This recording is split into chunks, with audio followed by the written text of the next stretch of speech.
Hoje o Melhor e Mais Justo, você já sabe, debate a democracia aqui na América do Sul. Acompanhando a história, os grupos de protesto no continente também se modificaram. Os movimentos sociais da sociedade civil. Surgem movimentos pluriclassistas, autônomos, fora das estruturas partidárias e do Estado. A gente já tocou nisso rapidamente. Na pauta de reivindicações, além de lutas mais pontuais de categorias, aparecem temas cada vez mais relacionados ao bem comum. Justiça social, econômica, proteção de recursos naturais, integração regional, continental, só para ficar em alguns exemplos. Na opinião de vocês, qual o papel dos movimentos da sociedade civil na consolidação da democracia do nosso continente? Queria trazer essa pergunta, inclusive, numa coisa que conversávamos aqui no intervalo, quer dizer, fortalecer a sociedade civil não pode ser um caminho para superar, por exemplo, questões culturais que apontava Wanderley, questões de um certo conservadorismo moral, como aqueles que se tenta imputar ao Lugo, por exemplo, por ele ter sido bispo e ter filhos numa situação que talvez seja culturalmente mais tolerada, ao menos no Paraguai. Quer dizer, não é a sociedade civil que precisa se empoderar, se apropriar dessas condições para que eventualmente esses conservadorismos ou as elites tenham menos espaço para manobra política? Aldo, comecemos com você agora. Eu acho que tem que olhar para os dois lados. Para o lado da sociedade, evidentemente que quanto mais uma sociedade for organizada, mais os direitos tendem a se afirmar. Por exemplo, no Peru, hoje nós temos cerca de 250 conflitos de natureza socioambiental. Tivemos em Cajamarca, recentemente, uma marcha em defesa da água, que foi até Lima, né, que é um novo tipo de conflito. Então, há uma efervescência e uma organização da sociedade. Então, evidentemente que quanto mais a sociedade civil se organizar, mais a perspectiva da afirmação de direitos, de liberdade e de democracia nós temos. Por outro lado, nós temos a questão do governo. E os governos têm que produzir resultados. Então, é esse olhar que nós temos que fazer sobre os governos. Por exemplo, o governo do Lugo produziu resultados satisfatórios. Ele fez uma reforma agrária. Eu não vi uma reforma agrária feita no Uruguai, no Paraguai. Por que não fez? Por que talvez na Colômbia, com o governo de centro-direita, os movimentos sociais e os trabalhadores estão tendo ganhos melhores e maiores do que em países governados por uma esquerda neopopulista? Então, eu acho que essas questões, elas têm que ser respondidas, porque se nós temos uma onda de governos de esquerda e eles não produzirem resultados para as maiorias, essas maiorias amanhã vão se voltar contra eles e vão votar num governo provavelmente de centro-direita. Então, há uma grande encruzilhada na esquerda latino-americana. Qual que é o caminho que nós temos que seguir? É seguir um caminho que, ao mesmo tempo em que a sociedade se fortalecem as instituições políticas democráticas, inclusive as do Estado representativo. Me parece que esse é um caminho que tem produzido mais resultados. Tirar 40 milhões de pessoas da classe D para a classe C no Brasil não é uma brincadeira. E me parece que esse caminho produziu resultados mais consistentes do que a Argentina, que tem um governo intervencionista e fortemente estatista, produziu melhores resultados do que a Venezuela e outros países que aparentemente não fortalecem as instituições democráticas. Wanderley, como é que você vê essa questão? Então, eu penso que temos que falar de democracia do Estado e democracia da sociedade civil. As duas têm que estar integradas e articuladas, não é? Então, o que aconteceu um pouco nesses últimos anos? Com a globalização neoliberal, né, privatização das políticas públicas, desemprego estrutural, etc., surgiram, não só teoricamente, mas praticamente, movimentos de contra-hegemônicos, que a gente chama. Então, aí é que eu acho que a gente tem que apostar. Por exemplo, e a experiência do Brasil aí é muito rica, não é? Como é que você vai fazer essa integração Estado e sociedade civil? Os conselhos gestores. Você tem representantes de governo e representantes da sociedade civil, não é? E eles são paritários. Isso não existia no mundo. Foi uma inovação brasileira espetacular, não é? Orçamento participativo. é mínimo, mas hoje tem mais de 300 municípios, está indo para a África, está indo para a Ásia, etc. Não é? As redes, você tem hoje redes de partidos, redes de movimentos, redes de ONGs, redes de mulheres.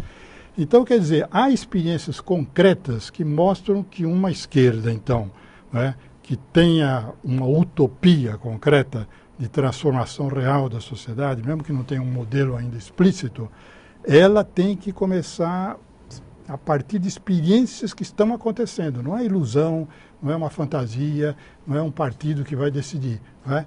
Mas se você vai no Fórum Social Mundial, o que você vê? Experiências incríveis que estão acontecendo. Então, desses embriões é que vai nascer uma sociedade realmente mais justa, mais equitativa, etc. Leonel, a gente conversava no intervalo e eu repus a pergunta na direção, inclusive, de um comentário que você fez no intervalo, né? A importância da gente tomar cuidado para que essas questões não sejam tomadas num lugar que as desqualifica, né? Ou em um ou em vários. Pois é. Se a gente analisar o processo em perspectiva histórica, nós vamos verificar que o século XIX foi o século das revoluções liberais. O século XX, o século das revoluções socialistas. E eu quero crer que o século XXI será o século das revoluções democráticas. Eu me explico. Nós vivemos, nos últimos séculos, uma tensão muito grande entre liberdade e igualdade. As revoluções liberais conseguiram conquistar liberdades avançadas no plano individual e no plano coletivo, às custas de uma grande desigualdade social e econômica. Ao passo que as revoluções socialistas conseguiram conquistar uma certa igualdade social e econômica à custa da supressão das liberdades individuais e coletivas. Quer dizer, chegou o momento que é o momento da revolução democrática na era da informação e na fase da globalização. E o que se trata agora não é só de democratizar o poder político. Ou seja, a democratização ela é mais global. Ou seja, nós temos que nos voltar para a democratização da riqueza, para a democratização do trabalho, para a democratização do poder, para a democratização do saber, para a democratização do conhecimento. E aí nós vamos acabar, de uma certa forma, com essa dicotomia que é entre ex parte populo, nós que vemos a coisa da sociedade civil para o Estado, e a visão ex parte príncipe, são aqueles que ascendem ao Estado e passam a ver as coisas de cima para a sociedade e mudam a sua ótica.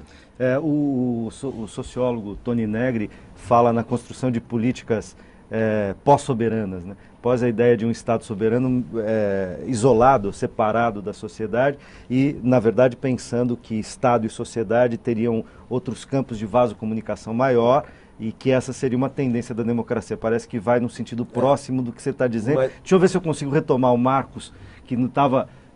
¿Se me ouve, Marcos? No, justamente este tipo de debate que hoy estamos teniendo no lo podemos tener en Paraguay, ¿verdad? Es un elemento muy negativo, ¿verdad? Nosotros tenemos más contacto con gente del exterior que con los medios de comunicación locales aquí en Paraguay. Entonces, realmente nos estamos muy contentos de darnos este espacio que no lo tenemos en Paraguay. Hoy la democracia está vedada por los medios masivos de comunicación aquí en Paraguay. Yo creo que un elemento que hay que incorporar son los medios de comunicación, la democratización también de los medios de comunicación y un elemento de debate muy importante a nivel del continente, ¿verdad? Porque ya hoy los medios de comunicación son elementos utilizados para los golpes de estados en diferentes países. Ya ocurrió en Venezuela, ocurrió en Ecuador y hoy está ocurriendo también eso en Paraguay. Entonces, hoy los medios comerciales, los medios masivos de comunicación están a favor de los golpes de Estado, como ocurrió aqui em Paraguai. Aldo. Não, eu vejo o seguinte, eu acho que tem um problema básico na América Latina, que é o seguinte, é o tipo de regime político que nós temos aqui. Eu diria que os presidencialismos latino-americanos, que têm um assemelhamento e algumas diferenças, eles são presidencialismos parlamentares. É quase impossível ter êxito um presidente da República se ele governa sem maioria parlamentar. E me parece que muitos governos não atentam para esse problema, que é um problema de formação de alianças amplas para poder governar e para fazer que o processo econômico e social se democratize mais e avance mais. E mesmo aqueles que se preocupam têm uma dificuldade Exatamente, enorme. A gente tem vê uma dificuldade no Brasil, enorme. por exemplo, o que tem sido a dificuldade de manejar com uma base de apoio tão diversificada e ampla e complicada só terá êxito quanto a nossa, né? O governo latino-americano que ele partir de uma perspectiva de que ele é um governo pluralista. Ele tem que governar buscando um equilíbrio entre os vários setores econômicos e sociais. Se ele não parte da ideia que ele vai governar buscando um equilíbrio, ele tende a se isolar, como provavelmente foi o que aconteceu no Paraguai. Quer dizer, o governo perde apoio, se isola politicamente e tende a fracassar enquanto produção de resultados e corre o risco, inclusive, de rearticular forças de direita, forças conservadoras que podem depô-lo. Então, eu acho que essa questão da compreensão de como se obtém êxitos na América Latina, inclusive fazendo concessões, é uma questão estratégica fundamental. Mas eu gostaria de dizer uma coisa. Eu acho Por favor, que o diga. Aldo toca numa questão importante, que é o seguinte: o desafio que se coloca para a gente é como a gente constrói o consenso. Mas não apenas como se constrói o dissenso, é como se administra o dissenso, através de uma política na qual você reconhece o outro, que é diferente de você, e vê no outro um interlocutor com o qual você pode negociar, que é uma política que exclui o jogo de soma zero. Exatamente. Quer dizer, que você concede de um lado e recebe do outro, e todo mundo continua jogando sem virar a mesa, como ocorreu no Paraguai. No Paraguai. Mas isso, e é isso que eu ia dizer, e você me dá ensejo para isso, que assim, isso pedirá outros programas e faremos outros programas, porque na verdade nós temos que, ao avançar com a democracia, para evitar, né, esse tipo de acontecimento como o Paraguai, nós precisamos aprimorar também as nossas estruturas políticas. Quer dizer, a gente fez avanços importantes nas últimas décadas, mas de estruturas de Estado bastante discricionárias, anacrônicas em relação aos desafios que vocês estão chamando aí de desafios do século XXI em muitos aspectos, ou não, eu estou errado. Mas nessa direção, eu gostaria de... Não vamos ter tempo, infelizmente, para entrar nesse debate, seria um bom debate. Eu queria que vocês dessem, enfim, os seus últimos comentários, curtíssimos comentários estão me pedindo aqui, porque nosso tempo está... Então, suas despedidas. Marcos, aí do Paraguai, muito obrigado pela sua presença aqui na nossa conversa com os nossos painelistas, como vocês dizem, e as suas despedidas, por favor.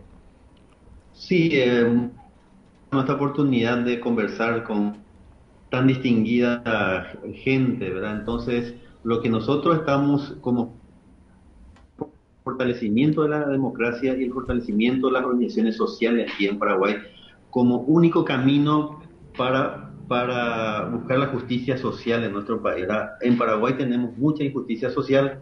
Sabemos que hoy la derechización con este gobierno de facto de Federico Franco se está derechizando absolutamente, va al otro polo, ¿verdad? Vemos hoy que se están incorporando las multinacionales como Río Tinto, Alcan, en el término de 2 días ya se incorporaron ya el trabajo con estas multinacionales. Entonces, vemos que es fundamental la democratización de nuestro país, el proceso de fortalecimiento de la democracia en nuestro país y por sobre todas las cosas tener en cuenta, ¿verdad?, que tenemos mucha solidaridad a nivel internacional y especialmente de las organizaciones sociales y políticas fraternas del Brasil y de Latinoamérica. Muchas gracias y vamos a estar conversando y hay temas muy importantes que tenemos que debatir y profundizarlo. Faremos outros debates. Obrigado, Marcos. Rapidamente, nosso tempo está estourado. Vanderlei, suas despedidas. Há um tema que já fica então para o próximo debate nosso, que é a gestão pública. Porque a gente falou em gestão democrática, gestão participativa, mas esse tema é crucial. Eu tenho trabalhado um pouco isso. O que é realmente política pública? O que é uma gestão pública? Ela tem que ser universal, tem que ter controle social, tem que ter sustentabilidade. né? Cultura cívica. Mas Já- isso seria tá. uma coisa já para Já- a próxima reunião. Já assumimos a pauta. Tá bom.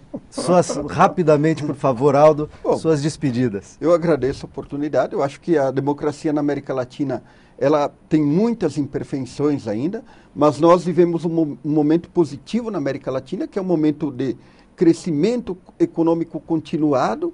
Esse crescimento ele tem demonstrado que tem reduzido pobreza e miséria. Alguns países conseguem avançar mais, me parece que são aqueles que respeitam mais as instituições democráticas, e outros menos. Leonel, Eu vejo a democracia tanto como método quanto como valor.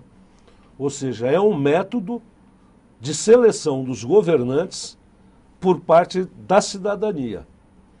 Mas também é um valor. A democracia vale por si. Para além de conquistas econômicas, de conquistas sociais, a democracia é um valor universal. Na medida em que ela está vinculada ao respeito, entende, dos direitos humanos, dos direitos civis, dos direitos sociais e dos direitos políticos. ok. Eu agradeço muitíssimo a vocês. Agradeço também a você que nos acompanhou até aqui. Espero que a nossa conversa, tenho certeza que a nossa conversa te ajudou a refletir sobre a importância do respeito à soberania do povo, das instituições democráticas, para consolidar a nossa ainda jovem democracia no continente sul-americano. Logo, o conteúdo desse programa estará disponível no nosso portal, onde você pode sugerir temas e rever outros debates que a gente já fez por aqui. Acompanhe a nossa programação também pelo Twitter e pelo Facebook. O endereço está aqui embaixo, né? A gente se encontra na próxima quinta-feira ou a qualquer momento pela internet. Forte abraço.